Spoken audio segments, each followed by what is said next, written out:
Welcome, ladies and gents, to another episode of Thinking Out Loud. So, I have one announcement to make. A new podcast is entering the arena. I'm going to be introducing a STEM related podcast that will house conversations surrounding topics in STEM, obviously. My academic background is in physics, and I've always had a passion for science, so I'm very excited to get this off the ground. The first episode has been recorded and should be up pretty soon. Anyways, today we have a guest that I'm actually amazed we've been able to get on. He's a Twitter legend among the circles that I'm in. We have Christoph, who is the owner of, without a doubt, one of the best Twitter accounts I've ever come across. I honestly can't stand Twitter, but if there's one good reason to have an account, it's so you can follow Christoph. He's at Halalcoholism. Ugh. He's at Halalcoholism. We talk about the far right, the regressive left, when people lose the plot and focus so much on one of these, and more. It was a pleasure to speak with him, and I sincerely hope you give him a follow. Shut up and sit down.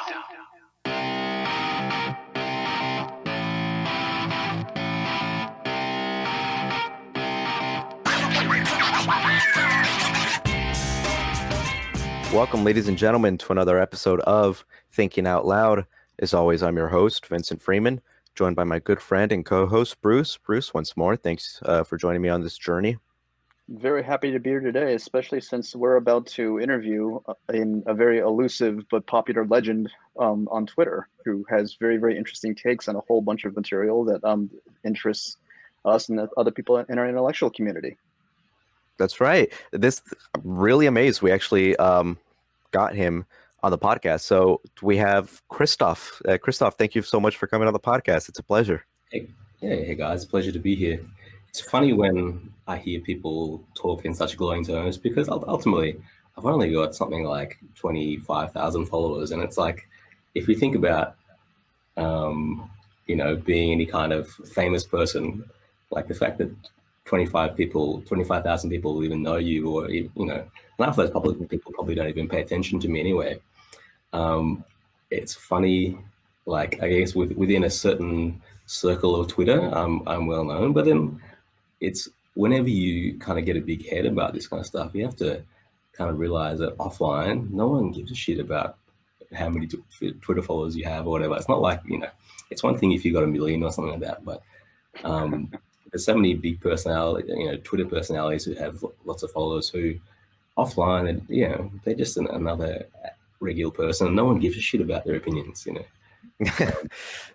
It's gratifying that there are people in this Twitter sphere who are like, "Ooh, I wonder what Christoph thinks about this." But I'd be grateful to get my wife and family to be as interested in my opinions on things as the various people I interact with online. Oh, yeah. My family couldn't care less if they even tried about my online personality or what I put out in the public sphere. But with the circles that we hang around with, where if I meet someone that is familiar with people like Daniel Dennett or Sam Harris or Armin Avabi, the ex-Muslim community, the likelihood that they know you increases significantly than if I were to meet somebody else. So, and we have our mutual friend Nick Kano on Twitter to thank for this interaction. So thank you very much, Nick. We owe him endlessly for this. But it's great that we have you on because I'm always interested in the people on Twitter that resemble you. So, for instance, as you said before we started the podcast, you're pretty much anonymous on Twitter, but you're very much engaged in the political landscape and the cultural landscape. So before Christoph became Christoph, what made you really interested in the sort of intelligentsia world? Why did you think to make a Twitter and start talking about these things that really, catapulted you to 25,000 followers? Catapulted. But I guess, I don't know, I've always been kind of interested in politics and culture, and also just kind of observing people and how people think about things and how they interact with each other. I mean, my IRL job is I do a lot of counseling kind of work and working with people around behavior change. And so I'm very interested in how people think about ideas and engage with ideas and interpret each other's behavior and all that kind of stuff. So I kind of take that perspective into how I observe people that as political actors, and when you want to, I guess, influence people's thinking and get people to have good ideas and discard bad ideas, that's something that's very interesting to me in terms of just studying their, how psychologically they take on those ideas and butt up against others. And when I first started getting kind of interested in politics and culture and that sort of stuff, it was probably, as a young guy, listening to music actually. So I listened to a lot of hip hop and reggae and that sort of stuff that was quite socially conscious. And I guess, and that kind of influenced the work that I've done, because I've always been kind of in the community sector, trying to work with people in some capacity. I used to be kind of a SJW, probably in the 2000s. I wouldn't say I went the whole way down that path, but I kind of, it seemed like the right thing to do to kind of, go down that path and embrace those kind of ideas. But at a certain point, I got very disillusioned with it, and I sort of started to notice that a lot of stuff just didn't logically stack up, and the way that people thought and behaved in that sphere seemed counterproductive to the progressive ideas that I mostly believe in. But they have to kind of logically make sense. Otherwise, it becomes a religion, I guess. Right. That is super interesting. So I actually love. I had no idea that that's how you started off. Because for me, my introduction, I guess, to the whole, SJW-ish, it's kind of a nuclear term at this point, but that general community, I was introduced to that community leaving high school, and at the time, I always, associated myself with just the, sort of a straight ticket, blue line kind of guy, and it wasn't until I was embraced to this entire new community that I recognized there's an entire political and cultural landscape out there that I was completely unaware of. What would you say are the big differences in the way you think about things back in your, I guess, SJW-ish days to how you are now? Is it just in the way that you analyze particular situations, right? Because I'm assuming you're still very progressive on social issues, right? When it comes to LGBT rights and the racial disparity gap. I'm sure you still hold those viewpoints, given what I know about your Twitter. But what changed? I think so. Probably like a lot of people who have been aligned with liberal or left-wing politics for some time, you kind of see things shifting slightly. So I think most of us can identify with the idea that people shouldn't be racially discriminated against, and we should, strive for a society that is integrated and where everyone gets along and doesn't judge each other based on their immutable characteristics, kind of thing. And what kind of started to really grate with me was to see people on the progressive side doing that. And this is probably not news to most people, but you'll see things like the idea that it's not possible to be racist against white people because white people have power, and therefore racism is supposedly not just treating someone badly or thinking badly of them because of their race, but about systems of power and all this sort of stuff. And I just felt like I was being required to contort my brain more and more and more just to go along with this stuff. And it's not that I think white people are this massively disadvantaged class of people who and racism towards them is this massive issue that holds white people back or anything like that. But I think just to be logically consistent, if you care about racism, then you care about racism towards everyone. And if I see someone saying white people are all this, or that kind of thing. Of course, I want to just say, hey, that doesn't seem cool to me. That that doesn't matter if you're supposedly a progressive that's saying that. I don't think that's okay. Just as it's not cool to say that about black people or Asian people or anything like that. I think an inconsistency in values is almost always what wakes someone up. I mean, like Vincent and yourself, there's several years back, I was, I guess you could say, more woke, or if we want to put it this way, much more further left. What really woke me up to it was when I had a friend of mine who's been a huge influence in my thought for a long period of years, and he was very critical of religion. When he made what I thought was an overly negative comment about Islam, and I literally, and this is how I used to think. Like, I thought, did you just suddenly become a Republican?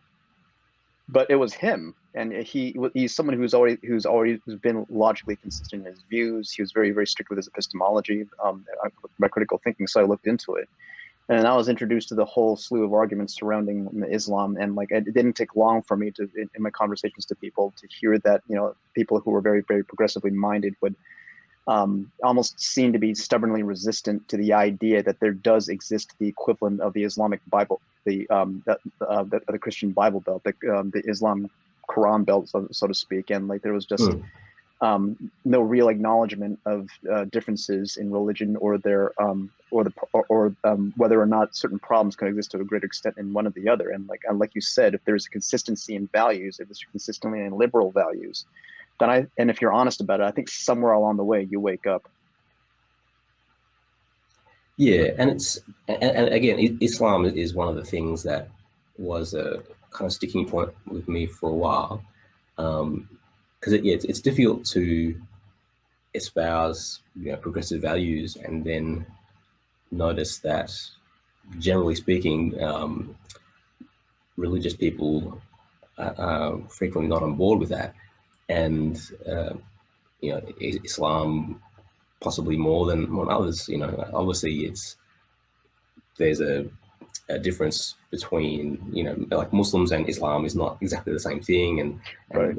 it's difficult to speak too generally about what Muslims think. But I guess if you're thinking about things as ideologies, like I have a lot of problems with conservative ideology, and so I've spent a lot of time in my life arguing with people in real life or online about certain conservative beliefs, and they could be conservative Christian beliefs or non-religious conservative beliefs. But that doesn't mean I think conservative people are bad. I've got friends who I think are really good people who have conservative beliefs. Yeah. And I can think, some of those beliefs are bad, and I would like to change those, but also recognize that people are, really good people at the same time. And similarly with something like Islam or any other religion, I think there's a lot of things about Islam which are highly problematic, to use a common progressive term, and like any influence on somebody, if you are if you're brought up to believe those things, it's much more likely that you're going to come out having pretty bad views about gay people or about women and that kind of stuff.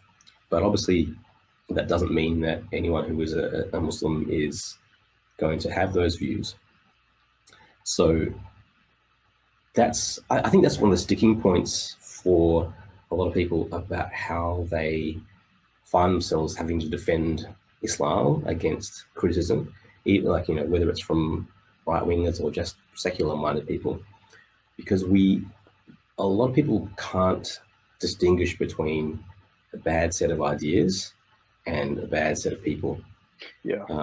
So, like, a lot of liberals or progressives look at conservatives and say, well, I think their ideas are bad, therefore they're just shitty people.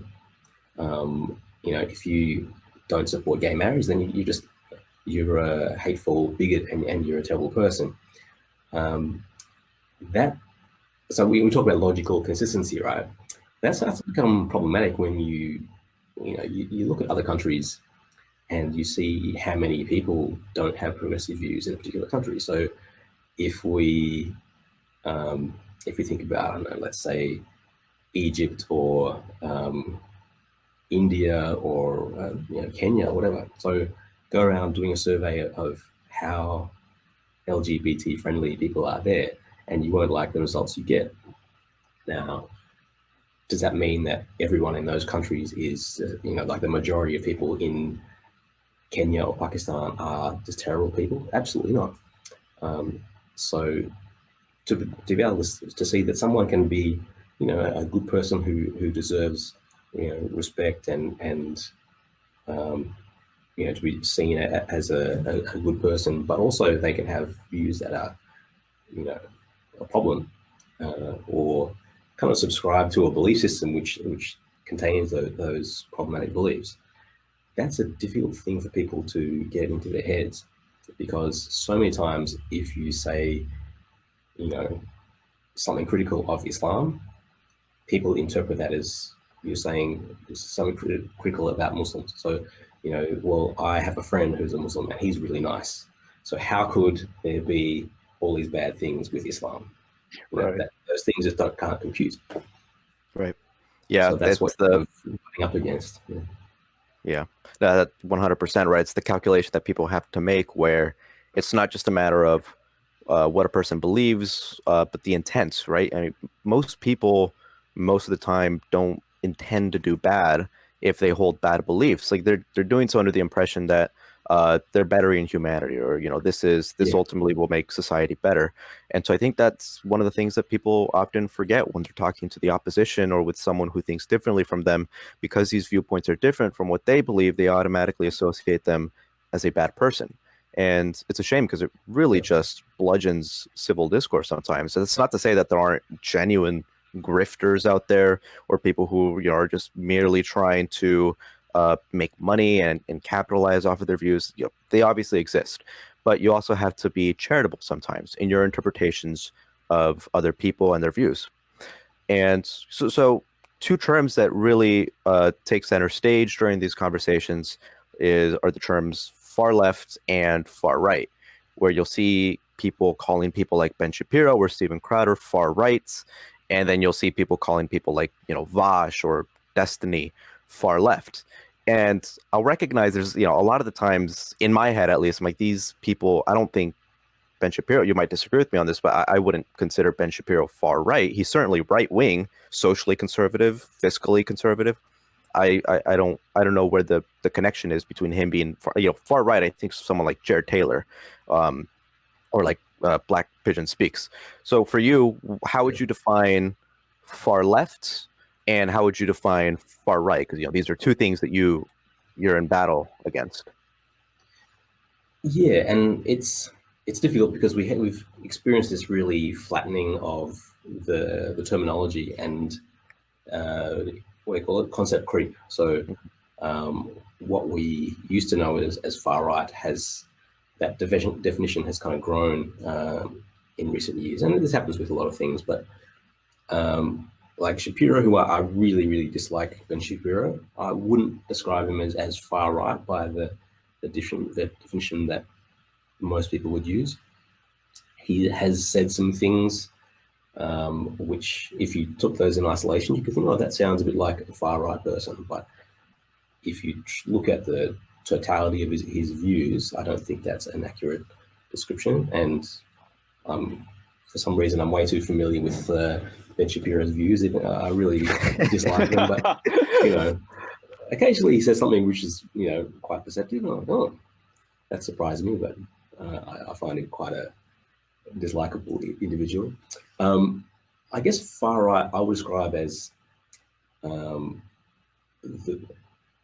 the far right-wing politics that revolves strongly around nativism and xenophobia and authoritarianism.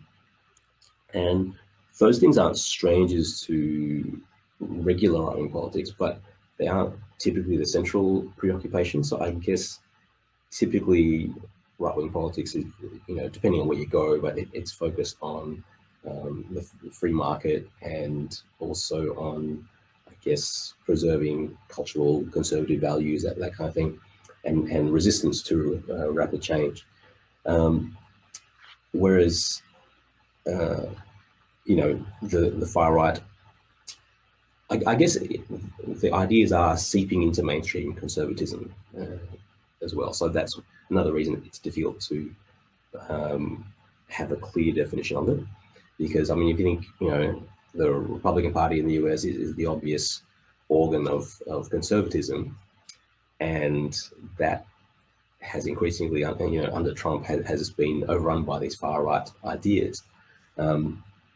So if you think about neo-Nazis, so that's obviously they're in the far right, but you have various kinds of paleo-conservatives and nativist movements that kind of bridge the divide between, I guess, the regular right and the far right. Like the Fresh Front National, for example, which is led by Marine Le Pen, I believe still. It's a classic example of a far right party. If you look at its history, the founder of the party was an out-and-out racist and a very obvious anti-Semite. That party has gradually moved towards the center in recent years and doesn't seem to be as outright a racist party anymore. But obviously, it wasn't so long ago that it was clearly a racist party, and you still have a lot of the same figures in the voting base and the party structure, I assume. So that's kind of seems to be bridging the traditional extreme far right with a more mainstream conservatism, I guess. In Australia, we have a party called One Nation, which has been around for about 20 years now, and 25 years. And that's to me, it's a clear example of a far right party that is not, so it's not to the extent of, Nazism and that kind of stuff, but it's clearly on the fringe of what is considered respectable right-wing politics.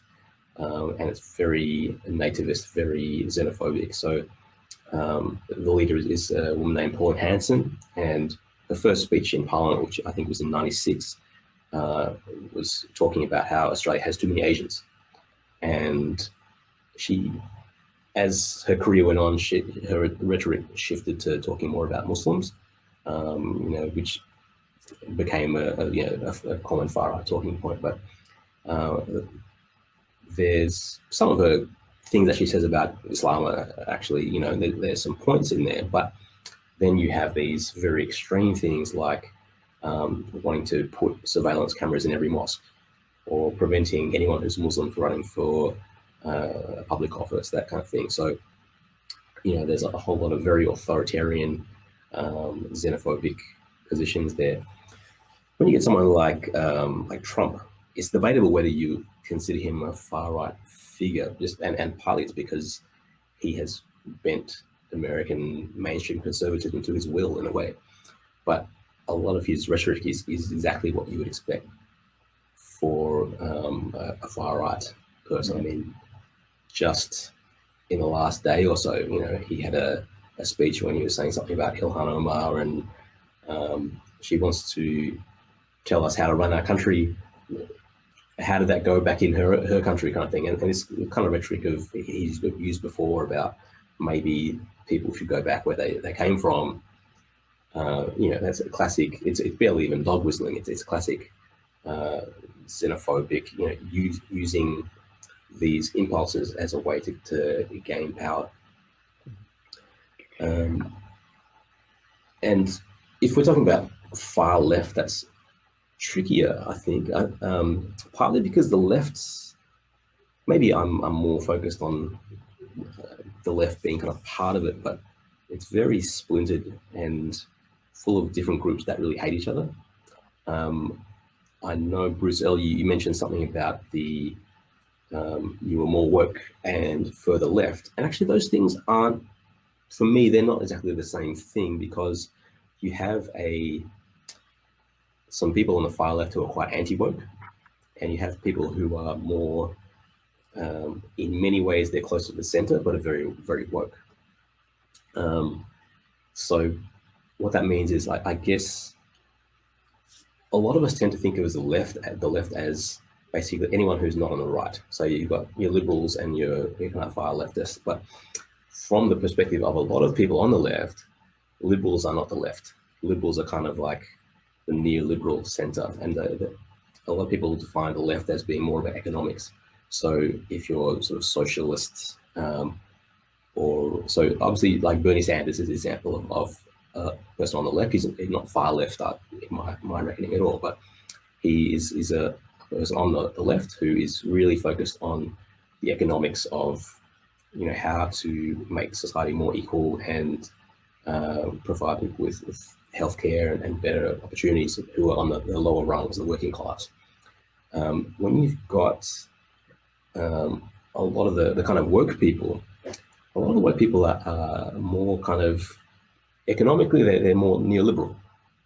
And so they're not that interested in focusing on the economic basis of society, but they want to tinker with the diversity aspects, and they want a kind of version of capitalism where there isn't any racism and there's no homophobia, if that makes any sense. There's a common joke in left-wing circles about that a lot of liberals want, you know, are quite happy with like drone pilots being trans or something like that. So like, oh yes, I want the leader of our military invading Iraq to be a black woman, you know, that kind of thing. Like that's a critique from the left of the woke liberals. So while there are a lot of people on the left and the far left who are also woke, there's also a lot of people, at least in circles I kind of move in, so I don't know how representative it is, but people who are more focused on the class and economic issues of left-wing politics, and not so focused on the identity kind of stuff. If you've heard of what they call the dirtbag left, that's like, I guess, Chapo Trap House and those kind of guys are probably the most obvious example. That's kind of you know, people who are socialists but are not interested in the constant flagellation about, you know, wokeness and you know, obviously not, you know, they're not racist, but also aren't constantly focused on anti-racism as the most important challenge in society, that kind of thing. Well, one of the things that kind of concerns me is like there's a tendency on people on both sides just to paint in just purely black and white hues. For example, someone I know once referred to Turning Point as an quote unquote alt-right organization. As far as I know, they're right wing, but again, they're not alt-right or far right or whatever we want to call them. So it's kind of used as a boogeyman tactic to smear the entire right wing that way, and that's a deliberate misrepresentation. Same thing goes for the left wing.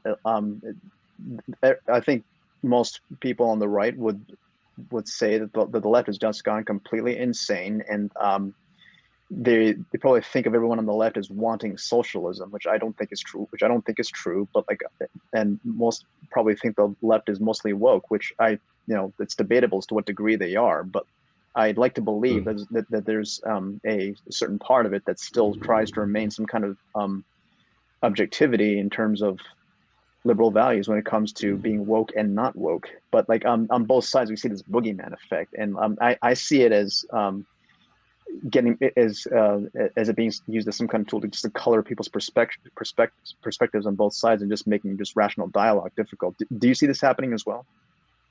Yeah, absolutely. And I think like your example of Turning Point, like, yeah, I agree. That's basically just right wing. It's conservatism, and yeah, there are aspects of far right kind of thinking that, you know, under, you know, in the current era that we're in, have kind of crept in a bit. But I think it's okay to say that a lot of conservative ideas or conservative, you know, things that conservatives say are bad or are stupid.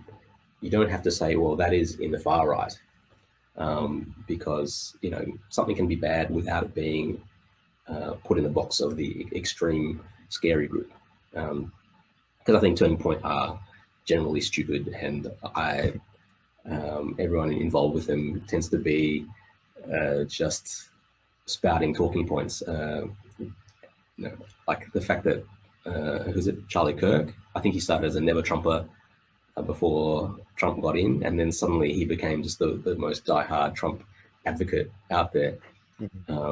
That smacks of it being kind of a grift to me, but also it's just it's the talking point, right? Of just like saying things enough, well, regardless of whether they're true, like saying Democrats were the party of slavery and the KKK, and just like, you know, repeating that again and again and again until people just start to accept it as a kind of article of faith. Yeah. Yeah. And so now we get into the whole question of, well, what should we focus on the most? You know, a lot of the times people will say, like, okay, yes, the, you know, woke people, Wokistani people, I guess, for the lack of a better term, yeah, they're crazy. You know, they want to do critical race theory and focus everything on hierarchical structures. But but Trump is such a much bigger problem. And the far right is becoming an increasingly huge problem, whether we're looking at, you know, the rise of it in Western Europe, of right-wing populism. You know, that is such an astronomically larger problem, to the point where it is ridiculous, and, you know, you're just coming off as a grifter if you even focus on the woke people. So who do you think is a more dangerous player on the scene? Because I think we would all agree that in a vacuum, the far right is more dangerous, but we're not in a vacuum. There are cultural contexts, you know, there's degrees of power that both of these sides have. What would you focus more of your power on? You know, what do you think is the more responsible one? I mean, saying in a vacuum, it's interesting because I guess if you're beamed into any random place and time in history, it might not necessarily be clear which is more dangerous out of the far right and the far left, because, you know, even though generally I think the far right is worse, clearly there have been various communist movements and so on that have proven themselves capable of being just as bad as anything that the far right can come up with. But generally, like in our current context, I've always been more concerned about the far right. I think in our current era, the far left are more like a fringe movement that don't have a lot of sympathy. I mean, I think, again, it's the definitions of what we consider far right, and there's certainly, what we consider far left. There's certainly some aspects of, be it, you know, far left ideology or work culture that seep into some mainstream liberal ideas and are quite problematic. But I guess there's not huge examples of proper far left ideology catching on with a huge number of voters in our current moment. Whereas the far right is doing better than ever. You know, we're seeing more sympathy for the far right in all over Western countries and non-Western countries than we have in a long time. So we're in a sort of authoritarian and nativist moment, you know, and it's specifically right-wing authoritarianism. So like the craziness that occurs on the left is bad in its own ways, but one of my major concerns about it is that it just does a lot to strengthen the far right, because it gives the reactionaries a boogeyman to work against. Like I'm a child of an immigrant, as I'm sure you guys are too as well, and I've never felt that I can take my place in a Western country for granted. You know, like you know, in Australia, barely a decade before I was born, there was severe restrictions on whether someone who was non-white could immigrate to the country, and they had to have a referendum on whether Aboriginal Australians were considered citizens. So that was, you know, that's only in the mid 60s that started to change. So I guess for me growing up and being of a mixed ancestry, my mother is from Indonesia, and she was probably, you know, one of the first generation of people from Asia who migrated over. I always noticed that, you know, I was a little bit different to most people that I was around, and occasionally people would remind me of it too. You know, like I wouldn't say I've been massively a victim of racism, but, you know, there's enough comments and enough, you know, ways of being treated that I've always had that sense that, you know, I shouldn't take it for granted that I can always just be happy and comfortable here and not have to look over my shoulder. Like generally, I like this society and feel comfortable here. But we shouldn't just expect that it's always going to be that way. And these kind of xenophobia, racism, these kind of ideas are things that we need to constantly guard against. I think a lot of people have grown up with this idea of this kind of diverse, multicultural, harmonious society is just okay, that's the natural way of things, and now we've got it. It's here to stay, but the winds can change, and we could easily find ourselves, under attack again. So that's why I've always been focused on, the far right and what it poses in terms of threat to, people, like me and like yourselves. And have always been afraid that this kind of extreme woke language and culture that has been created is just perfect fuel for the racists and the bigots. If you think about people saying stuff like, you can't be racist against white people, and so if there's an example of someone treating a white person really horribly or attacking them because they're white, and people saying, well, no, it's not racism, then that is just perfectly designed to create a sort of perception of victimhood for white people, which is what fuels far-right movements.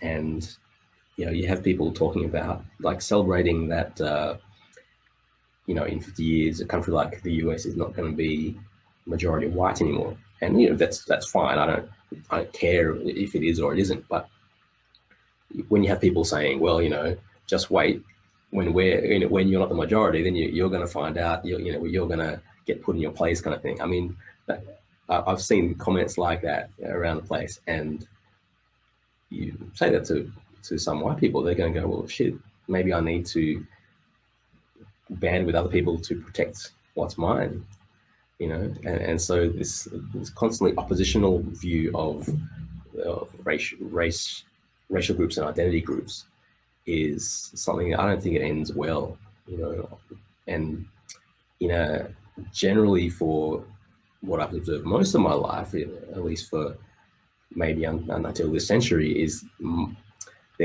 felt like there was a general consensus of moving towards a sort of society where race doesn't really matter as much, and seeing it from the left where people are really ramping up the differences between race to, obviously their idea is to create more social justice and so on. But the impact of that for me is to just highlight that, highlight differences, and therefore create a sort of environment which is really fertile ground for the bigots and the far right.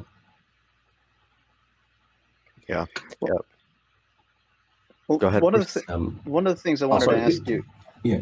Sorry. Yeah. No, one of the things that I did want to ask you about the dangers regarding both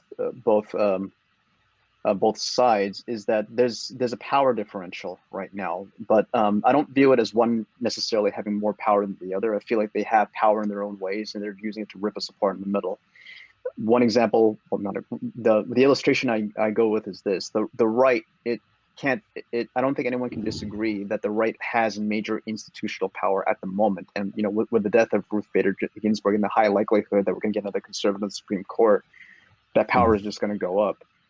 But on the other hand, the left wing, especially the woke left wing, has a lot of social power, which in some ways I believe is equally, if not even more substantial, because policies tend to mold along powerful social dynamics just over time, and the left has so much power from which to mold that.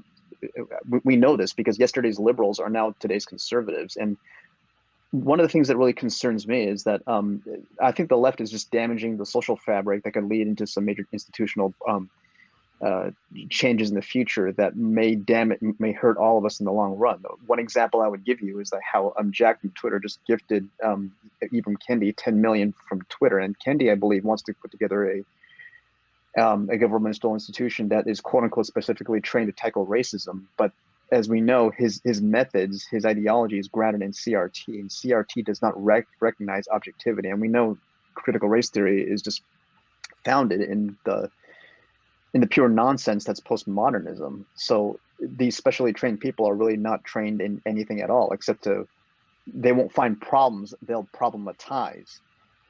Yeah. So I just think the social power that the left has the potential to do much greater harm in the long run. I'd like to hear your take on that. Yeah, it's tricky because I think, like everything that you said, I think there's definitely some truth in that, and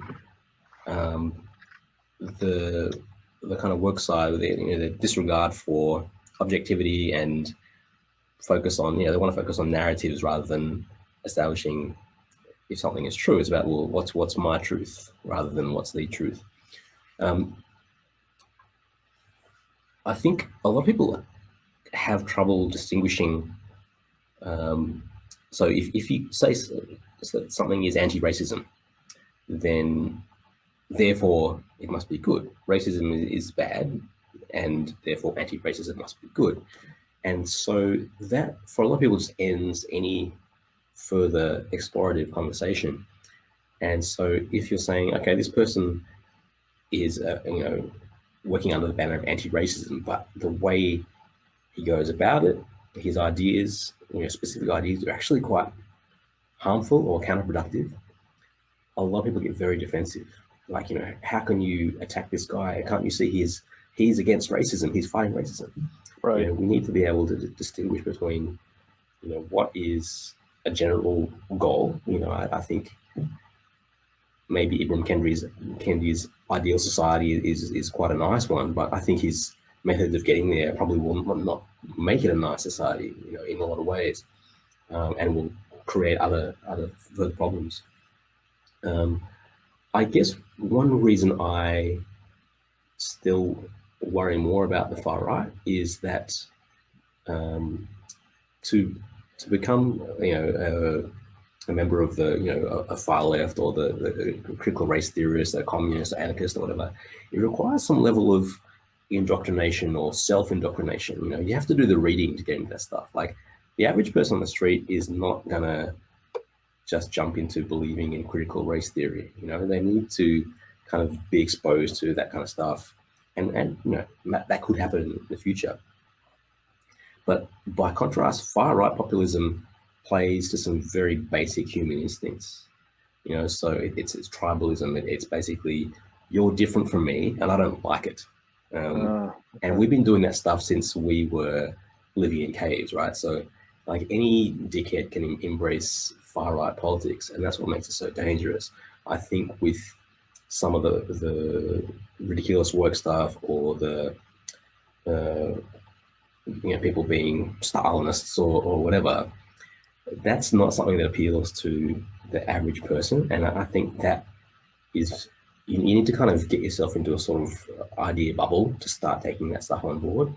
And yes, some of the ideas might filter down into the mainstream, but it's harder to convert people into that way of thinking.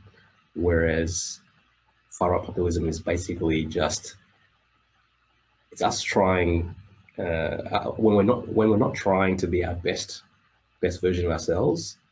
That is the instinct that the far right leaps on, if that makes any sense. So I think it makes perfect sense. But to further along the point that I think the left might be just a greater threat is, for example, like Trump just recently banned critical race theory from some governmental institutions.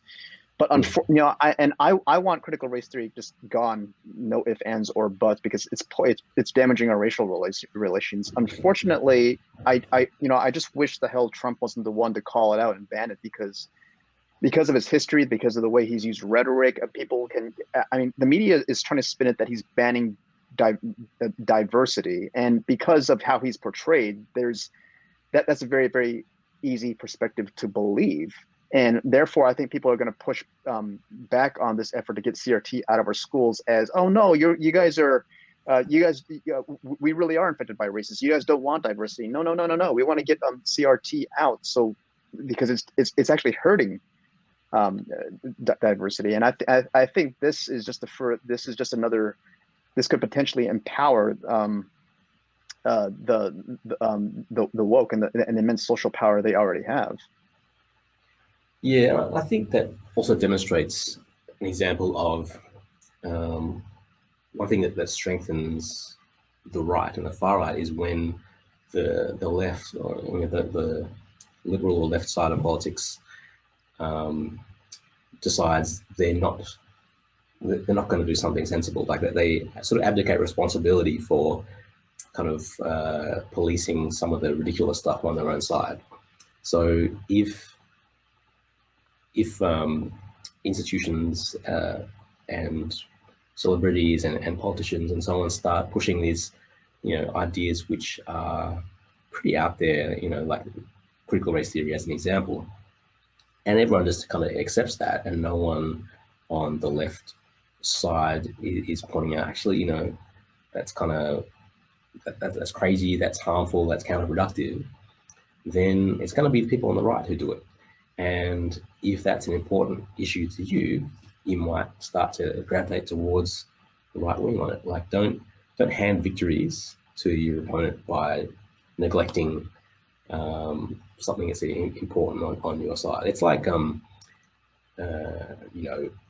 football, politics is a team sport, right? And if you send out a team and one of your players is unconscious and and you just leave him on the field, then that's a gift to your opponent, right? So you need to actually look at your own team and go, okay, what's not working here? What do I need to change for my team to actually be functioning as best as it can? It's not just about getting a victory, but also about, I guess, doing the right things. Being a team that we can respect outside of politics.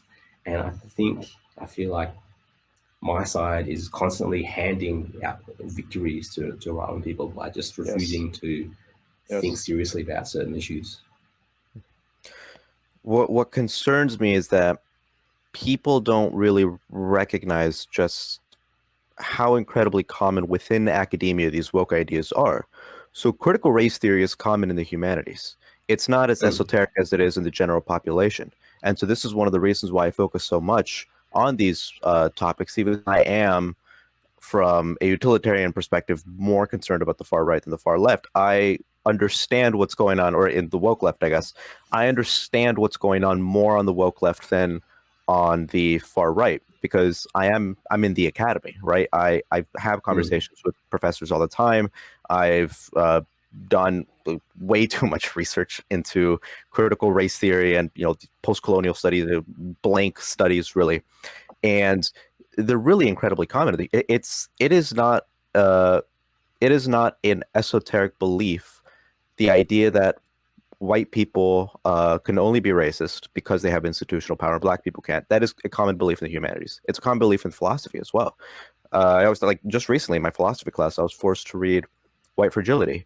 And the instructions that I was given was specifically, if I felt like I disagreed with a particular part in the book or a particular claim that the book is making, don't take that as the book is wrong. Take that as you don't quite fully understand the material. I was told this. And so my concern is that this is becoming more popular, not less popular, especially given the events that have been occurring in the past couple of months, in which people are openly embracing critical race theory. People are openly embracing these grievance studies, for a lack of a better term. And there was an op-ed in the Wall Street Journal not too long ago by a physicist that said that this is now starting to infect STEM, where we're having a conversation about whether or not 2 + 2 can equal 5. And so as much as I recognize the dangers of the far right and that they do need to be tackled, I also don't think we should underestimate the woke left, because as Bruce says, even though they don't have any governmental power at the moment, they have a lot of social power, and they have a lot of power within the academy. They have a lot of power with shaping narratives, and just read the published papers that are being placed in Hypatia, the leading feminist journal. It's purely this stuff. And the number of books that are coming out about this is increasingly popular. You'll go to any Barnes and Noble, they have an anti-racist section, and it's filled with Ibram Kendi, Robin DiAngelo, Layla Saad, Austin Brown, filled with these critical race theory authors, because that's the narrative that is becoming more and more popular about how to view race. And so even though I recognize that the far right probably deserves more, not probably, deserves more attention. That this is where my idea of specialization comes in, where because I understand how the woke left works, more so than I understand how the far right works, that's what I focus on. That's what I mainly talk about. And I do notice that people underestimate it. A lot of people on left-wing Twitter say like it's just some crazy like people. Like, take a look at what is going on in the university system. It's so much more common. It's so much more common than you think. And if we don't do anything about this now, this is going to become even more common in the general population. It's going to happen if we don't at least spend some time focusing on this now, instead of just ignoring it, going like it's just some crazy, ideological 16-year-olds. Like, no, it's 60-year-old professors believe this stuff. So I don't know. Do you think I'm being too pessimistic? No, I think it's absolutely fair, because if you think about a common dismissal of what you're saying from liberals and so on is, look, it's just a bunch of college kids. Why are you talking about them when Trump is doing all this stuff? He's got white nationalist type rhetoric emanating from the White House. So why are you concerned with college kids? And I mean, I would say that you can walk and chew gum at the same time, and you don't have to only focus in one direction, because the college kids, some of them are going to go and write for major newspapers, or they're going to be in charge of businesses and be shaping the culture as they get older. Hopefully some of them will shed some of the wackiest ideas, but as you can see, I think in a lot of media there is a bit of a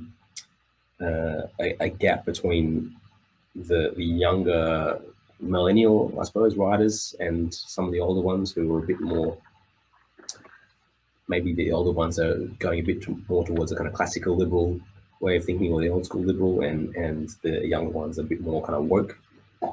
So you kind of get those somewhat wacky ideas that are coming out of academia, transmuting to various aspects of the culture, and including into government as well.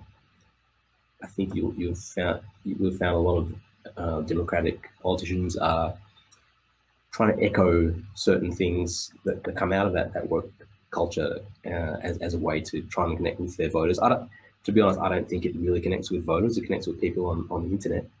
Like Elizabeth Warren, for example, said something about, I want to get a young trans person to advise me about who to pick for whatever office if I'm president, that kind of thing. And for me, that's pandering, really. I don't think that gets really any significant amount of votes. But in terms of these thought bubbles that we exist in, a lot of people on Tumblr or on Twitter or whatever are going, oh wow, right, that's amazing. She's really progressive. But the average person is still concerned about more down to earth issues. I think if we look at the two most popular Democratic contenders, and obviously Joe Biden won, he's not woke. He occasionally tries to signal a bit of wokeness, and obviously he's quite popular with the Black community and that sort of thing. But the way he talks, it's sometimes it's hard to understand what he's saying, but he's not parroting the woke academic rhetoric like a lot of people, like Elizabeth Warren often does, for example, and Bernie Sanders as well. Who was I was rooting for Bernie. He is, he's obviously the furthest left of any candidate in that race, but he's not woke either. He actually had to kind of pivot a bit towards a bit more woke stuff. I think it was a mistake, to be honest, but he is a guy who's not preoccupied with identity politics and that sort of stuff. His idea is, the working class is suffering in the US, and he wants to provide healthcare and various things that are going to help the people who need it, and whether they're black or whether they're Latino or whatever. And so he's not going to focus on, well, we need to provide this for the Latinx community, that kind of thing. And so I think that shows that even though there's so much signaling from politicians in the Democrat Party towards this kind of woke constituency that they perceive to be there, it's still the focus on just more day-to-day issues and being a relatable politician has what made both Bernie and Biden the most popular candidates. That's my take anyway. Like I hate all the ridiculous work stuff that I come across online all the time, but I still I have to tell myself that's just some guy on the internet, or it's not necessarily how most people think. It worries me, particularly when it's academics saying completely out there stuff. But I still am reminded when I switch off my computer and I walk outside, anyone I talk to, they're not going to know any of it. They don't think that describing something as lame is ableism, for example. They, all the stuff that I encounter that is primarily exists on the internet and doesn't go into the lives of the average person. That's an interesting perspective, because like I think a mutual friend of ours, Ali Rizvi, believes that I'm hoping I'm not misrepresenting his views here. I think he's of the view that like there's a substantial pushback against woke culture, because one thing he refers to, and this does make me think about the matter a little bit more carefully, is that when Bernie did not win the nomination, I mean, he was, however you see it, seen to be associated with the woke crowd. I mean, he had the squad in his corner, and just the perspective of it just followed him around. And he didn't win the nomination, and supposedly he was very popular, but nonetheless, he just didn't get it. So that's a question that I've never been able to truly answer. Like, how really popular are they? Are they really as powerful as they seem? Or I mean, in my circles, in my conversations with people I know, it's the general narrative would seem to indicate yes, but how people chose the presidential candidate is indicative of another narrative that may or may not be true. So I'm not sure what exactly to think in this regard. And I think like someone like Kamala Harris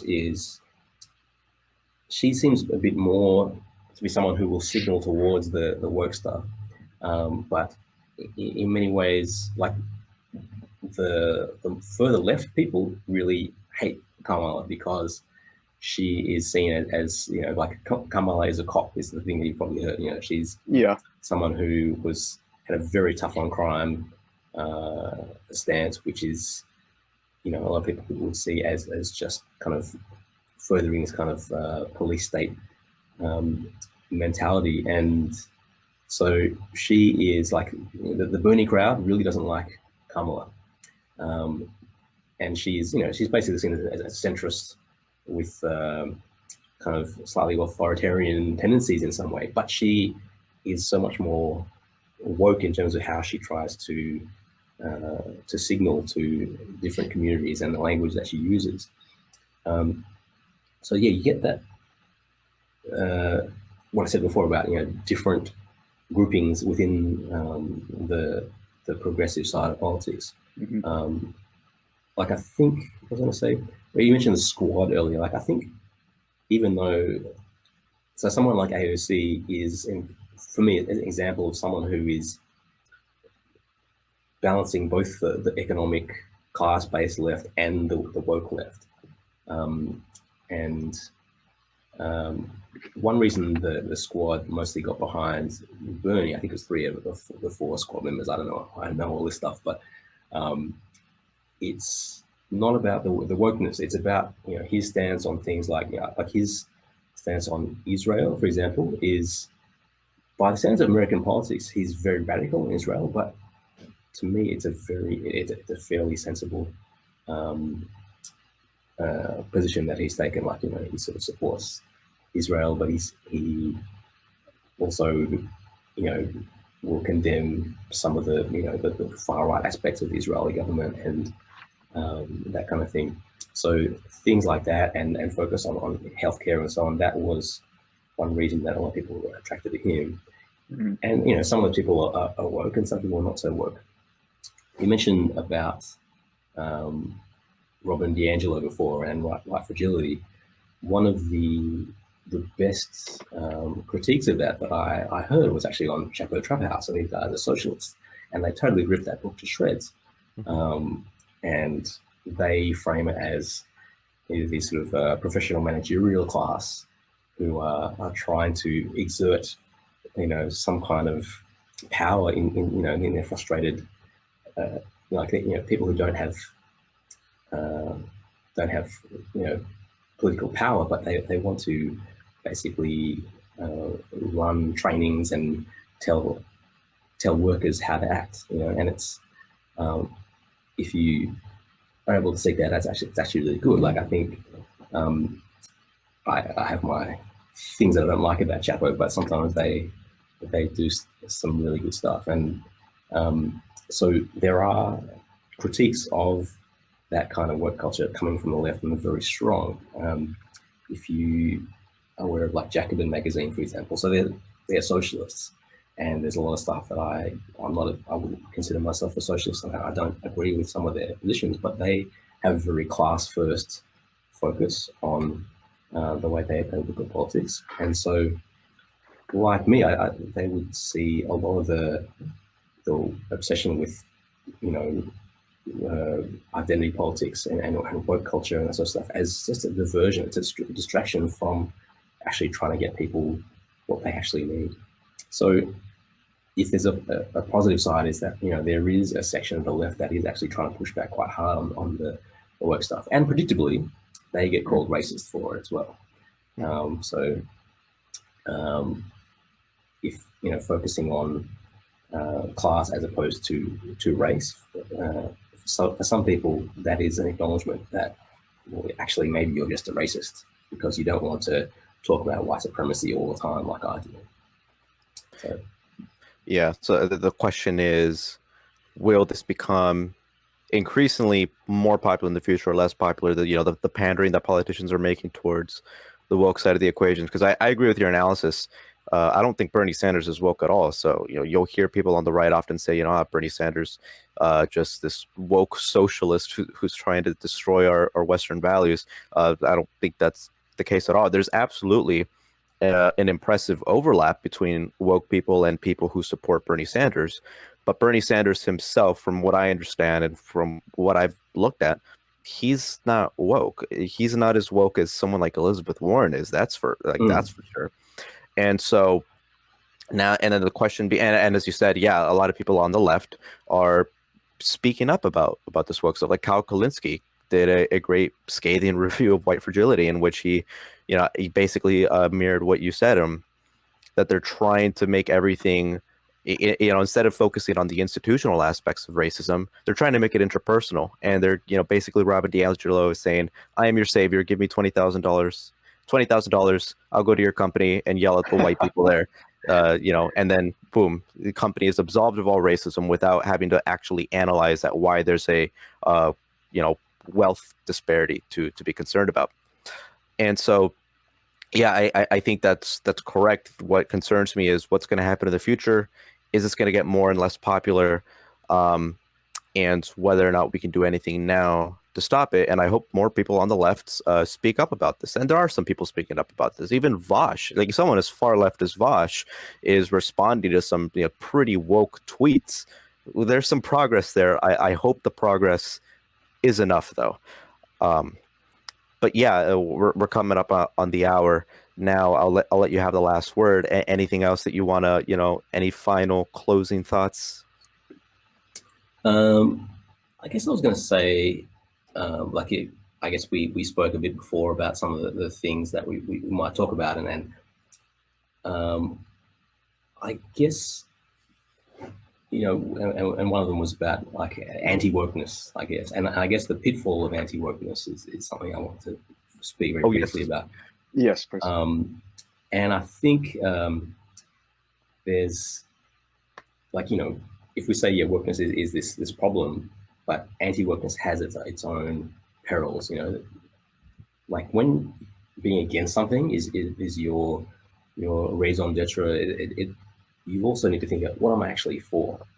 Because, a common theme that I've seen in a lot of people is that they tackle this anti-woke position, and this happened to me as well. And it's easy to start to become indistinguishable from the kind of right-wing reactionary type people. And when you're critiquing woke stuff, the right-wingers will be nice to you. They'll flock to your Twitter or whatever it is and agree with you. And because a lot of people on the left will think, oh, it's like you're attacking left or you're attacking anti-racism, therefore you're bad. And so you're going to get that negative feedback from the left and positive feedback from the right.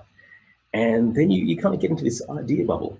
And therefore, once you're in that idea bubble where you're having positive interactions with right-wing people and you start to see, well, maybe they're pretty good people, some of their ideas are all right.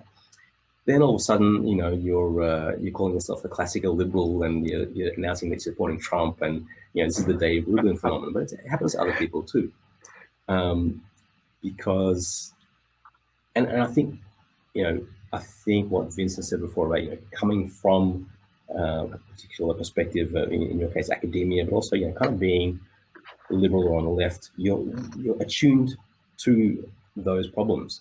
And not as attuned to all the stuff that's going on the right. So the right exists as a kind of, it's over there, whereas the liberal problems among liberals and left, that's kind of over here. And I focus on it because I know it. But it's easy to just amass all these positive associates and followers and friends who are on the right because of how you critique the left. And I see this happen with a lot of people. And eventually, the anti-wokeness can take you easily into directions that are quite poisonous. Like for me, in terms of Twitter followers, I get a lot of people who are kind of right-leaning following me if I make fun of something that is ridiculous, that's woke, right? But then I'll say something about Trump or something, criticize someone else for being racist, and then these people get upset. And but I think, well, it's good that I upset them because I don't mind attracting people with different views, but I don't want these people thinking I'm one of them. If they're going to get upset that if Trump says something terrible and I criticize him for it, then those people should get upset. They can hang around or not, but I don't want them to think, well, I am one of them. I'm going to try and call it as I see it. Mm-hmm. And I think if you get into those circles where, the people you're talking with all the time are more right-leaning, it starts to just naturally change your thought. And that's what concerns me, because you mentioned one of my favorite people. I'm being sarcastic here, Dave Rubin here, and I was such a huge supporter of him when he first came out, but when he started just going crazy, I thought, like, no, I can't get behind this guy anymore. My concern as a liberal is that we're so concerned about the woke that we adapt, like as you said, we adopt anti-woke positions, and we should. But the problem is, although like the space that we like to imagine that we occupy is arguably a middle position. This position, nonetheless, has the potential itself to be dogmatic. I mean, like, one of the questions we occasionally ask each other is, "What is your most woke position?" And my answer to that is I don't have a woke position. I like all my positions are liberal, like, you know, gay rights, women's rights, treating people no matter what race or sexuality or transgender or whatever, just as they are. The only contention here is that no one gets special treatment, and no one gets treated under the bounds of human decency that you would treat anyone else as. But you know, I see the potential of anti-wokeness turning into a dogma all on its own, and that just seems to be, it just is another imperative for everyone involved in the pushback against both the left and the right, to be sure that we go through this as honestly as we can in terms of critical thinking, if we still want to push for the values that we espouse to hold. Yeah, you got to speak the truth, but also, I guess, you know, it's possible to speak the truth about lots of things that are happening on the left all the time, and just not pay attention to some of the stuff that's happening on the right. Like, I think, so see, Sam Harris, who I have been a big fan of, but I'm getting a bit disillusioned by, I guess, some of his takes in the recent last few years. You know, I think he's quite comfortable dismissing a lot of people from the left as being, you know, too woke, or like, I think he referred to, I think he's made comments about, say, Ilhan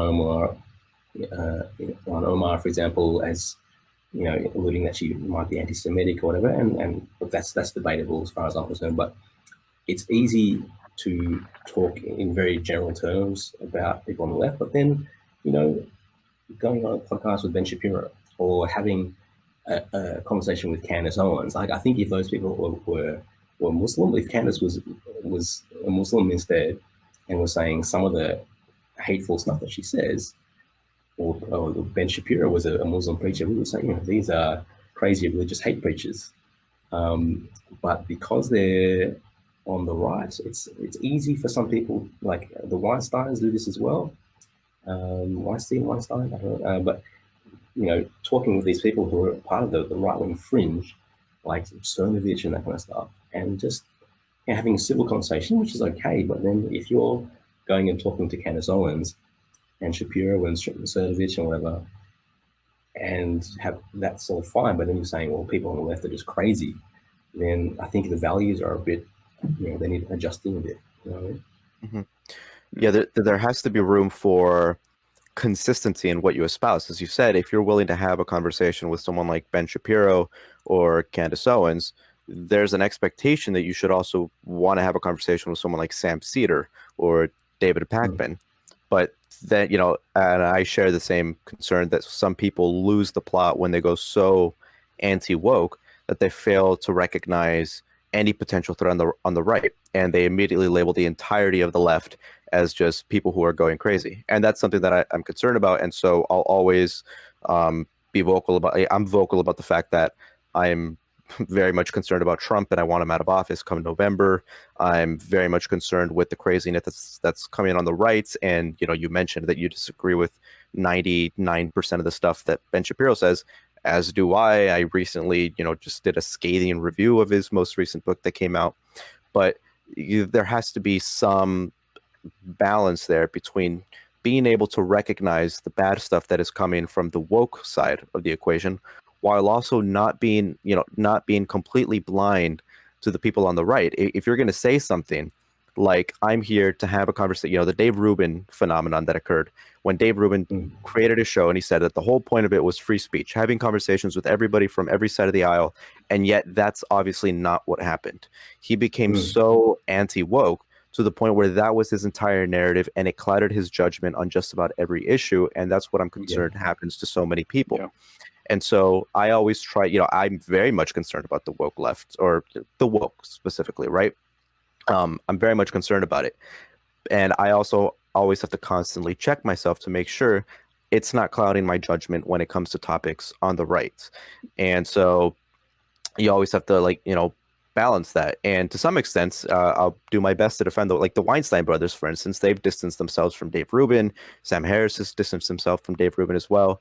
Joe Rogan, it won't even let him on his show at this point. Yeah.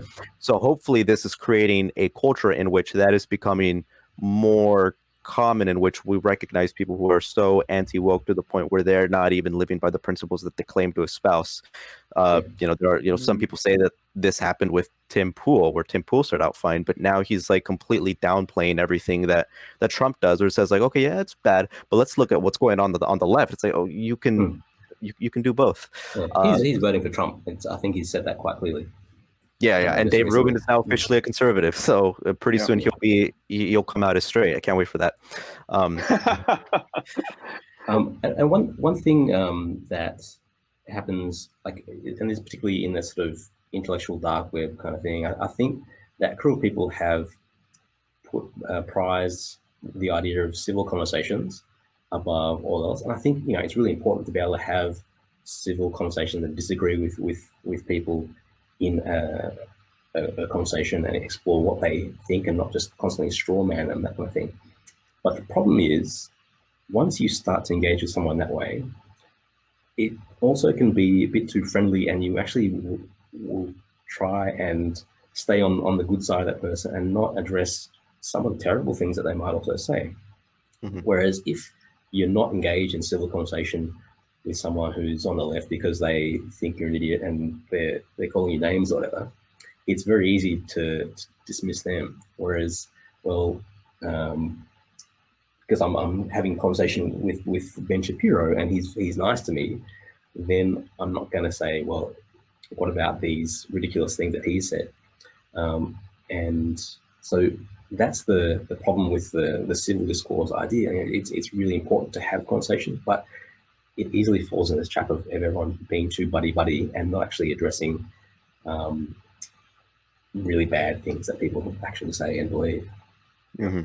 Yeah, and that's the that's the interesting part of it, where because me and Ben Shapiro are both anti-woke, therefore we have to be allies in this battle. Like, that's not the way it works. For one, me and Ben Shapiro are anti-woke for completely different reasons. He's arguing it from religious reasons. His two recent books are pretty explicit about that. I am not religious at all. In fact, I think religion is incredibly harmful to society. And it's funny because we often get some comments on our videos saying the meta narrative to combat the woke people is Jesus Christ. And I'm like, no, it's not.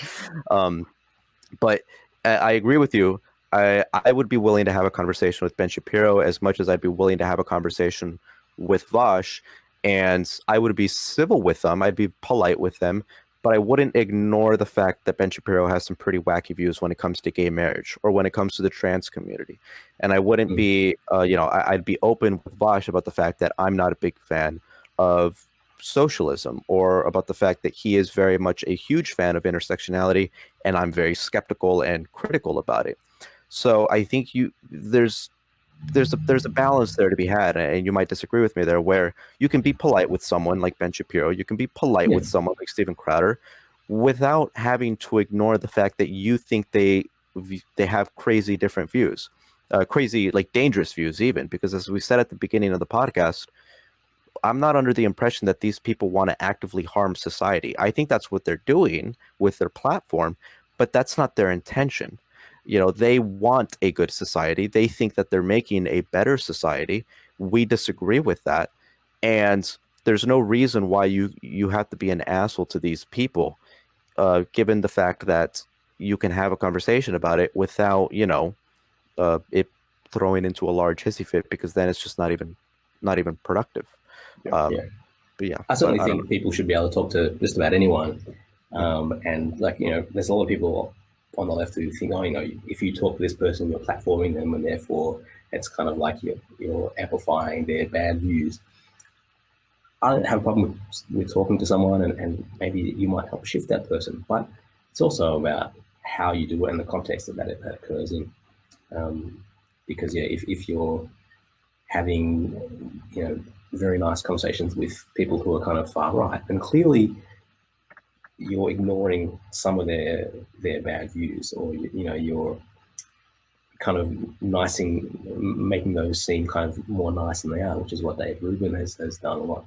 and then if you're doing that while you're painting liberals and the left with this very broad brush and stereotyping them, I don't think that's helpful to helping anyone's understanding of what's actually going on.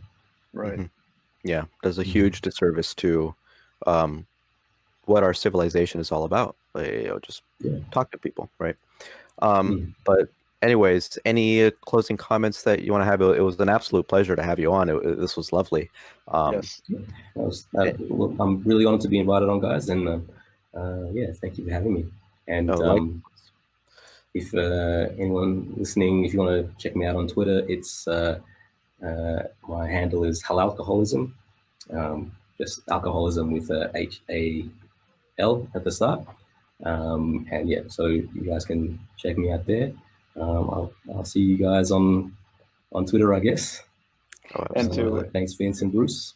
To any of our guests, like, following Christoph for a while now, and it's like his takes are almost always insightful, and they'll always make you think. And I definitely recommend the follow, especially if you're a fan of Avatar: The Last Airbender. Yeah, to be honest, half of my takes are just like shit posts anyway, so I don't want to build people's expectations up too high. I enjoy them. I think they're great. Yeah, okay. They're absolutely hilarious. Everyone go follow Christoph. He's absolutely fantastic. And I'll promote your Twitter. I have this little intro that I do at the beginning of every video. I promote it there, since most people click off a video that's 2 hours long, like 20 minutes in. So I'll be sure to put it there at the beginning. But Christoph, thank you so much for joining us. This was fantastic. I had a lot of fun. You're incredibly insightful, incredibly intelligent. It was great to hear your perspective on these issues. Thanks a lot, guys. Thank you.